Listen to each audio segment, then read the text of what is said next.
Sir একটু যদি জানো, অনেকে বারবার প্রশ্ন করেন যে হিট ওয়েভ বলছে কেন, মানে কেন আগে এরকম বলা হয়নি, কেন এখন আমরা বলছি হিট ওয়েভ। তো এই হিট ওয়েভটার বিষয়ে যদি একটু বলেন স্যার, কোন সময়টাকে আমরা আসলে হিট ওয়েভ বলছি?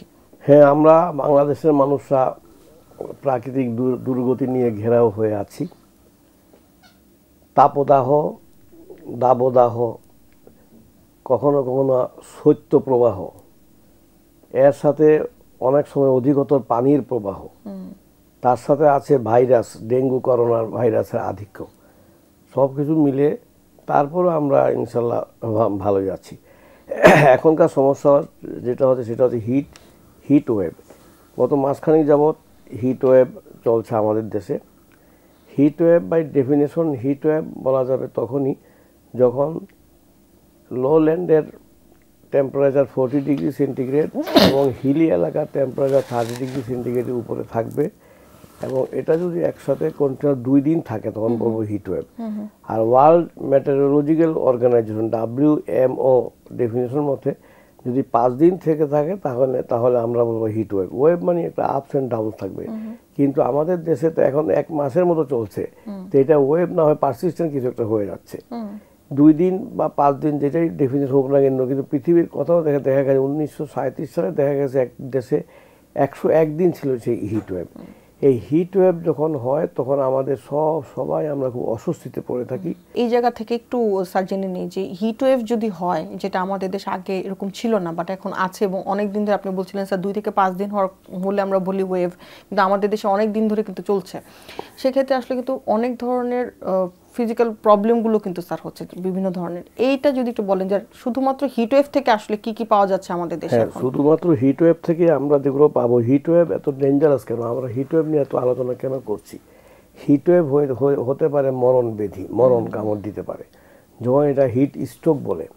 হিট ওয়েভ থেকে সরাসরি ওয়েভ থেকে কতগুলো জিনিস হয়, যেমন সান বার্ন হয়, হাতের চামড়া টামড়া জ্বলে যেতে পারে, তার কিছু ফুসকা যেমন যেটা আমরা ঘামাচি বলি ওগুলো হতে পারে 2 নম্বর। 3 নম্বর ফেটিক হতে পারে। ফেটিক হিটের কারণে ফেটিক মানে চলাফেরা একেবারে দুর্বলতা। তার ফেটিকটাকে যদি আমরা আর একটু বাড়িয়ে দিই তখন হিট এক্সজশন, আমাদের কাজকর্ম করতে ভালো লাগবে না, একেবারে বাইরে যেতে ভালো, হিট এক্সজশন। এটাকে যদি সিরিয়াস পর্যায়ে, লিথাল পর্যায়ে, মরণ পর্যায়ে নিয়ে যাই তখন এটাকে বলি আমরা হিট স্ট্রোক। স্ট্রোক তো by definition loss of brain function, আমরা বলি না স্ট্রোক হয়েছে রক্তক্ষরণ বা এগুলো, এইটাও স্ট্রোক, এইটাও স্ট্রোক। ওইটা হচ্ছে তোমার ভাস্কুলার স্ট্রোক। স্ট্রোক কথাটা অর্থ হচ্ছে লস অফ ব্রেন ফাংশন। আমরা যে স্ট্রোকটা সবসময় আমরা বলি ওটা হচ্ছে ভাস্কুলার স্ট্রোক, আর এটা হচ্ছে হিট স্ট্রোক। এখানেও লস অফ ব্রেন ফাংশন হবে, তবে এটা ডিউ টু হিট। হিট যখন 40 ডিগ্রি সেন্টিগ্রেড উপরে অনেক দিন থেকে যাবে তখন মানুষ আর হিট স্ট্রোক হওয়ার পিছনে কিন্তু একটা মেকানিজম আছে, সেই মেকানিজমে পড়ে যায় হিট স্ট্রোক হবে। হিট স্ট্রোক হচ্ছে ইকুইভ্যালেন্ট টু ডেথ। সাধারণত যদি আমরা নিরাময় করে না পারি মানুষ কিন্তু সে আনকনশাস হয়ে যাবে, গরম চামড়া গরম হয়ে যাবে, চামড়া শুকনো হয়ে যাবে।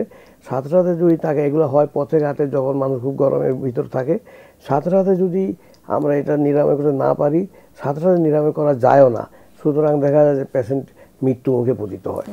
এইখানে হিট ওয়েভের ডেঞ্জারটা। এটা ছাড়াও, এটা তো ডাইরেক্ট হিট, এটা ছাড়াও হিটের কারণে অন্যান্য শারীরিক কিছু সমস্যা হয়। অন্যান্য সমস্যা যেটা মনে করা হয় হিট যেহেতু টেম্পারেচার বেড়ে যায়, টেম্পারেচার বেড়ে গেলে বা টেম্পারেচার কমে গেলে ভাইরাল রিপ্লিকেশন হয় বডিতে, তখন ভাইরাস ফিভার হয়, জ্বর হয়, অনেকেরই এটা হচ্ছে। আপার রেসপিরেটরি ট্র্যাক্ট ইনফেকশন হয়, সর্দি কাশি এগুলো অনেকেরই এবার হচ্ছে।